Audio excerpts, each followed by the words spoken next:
భూమిక రోజు ఏంది లేట్ అవుతుంది? ఈరోజు పాలు రావడమే లేట్. వీడియోస్ అప్లోడ్ చేయడం లేట్ అవుతుంది కదా. పిల్లల వల్ల అసలు వీడియోస్ తీయట్లేను. హాయ్ ఫ్రెండ్స్ అందరికి, గుడ్ మార్నింగ్. వేడిగా అన్నం అయితే వండేసిన. ఈరోజు పాలు రావడం అయితే చాలా లేట్ అయిపోయింది, అందుకే లేట్గా అయితే చాయ్ పెట్టుకుంటున్నా. మీరందరూ అయితే లేచిరా? అందరూ అయితే చాయ్ తాగిరా?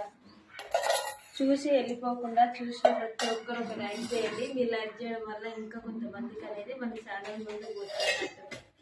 అట్లే వీడియోస్ కూడా తీయలేకపోతున్నా, పిల్లలతో మస్తు ఇబ్బంది అవుతుంది. మనం మీరు తీసి చూసినావా మా అమ్మ నువ్వు మంచిగా వెళ్ళింది. అలాంటి వీడియోస్ మీకు కావాలంటే నేను మా ఆయన ఇద్దరం ట్రై చేస్తాం. కామెంట్ చేయండి. మరి కావాలంటే కామెంట్ చేయండి, తప్పకుండా ఆలోచించి తీస్తాం. మంచిగా అనిపిస్తుంది.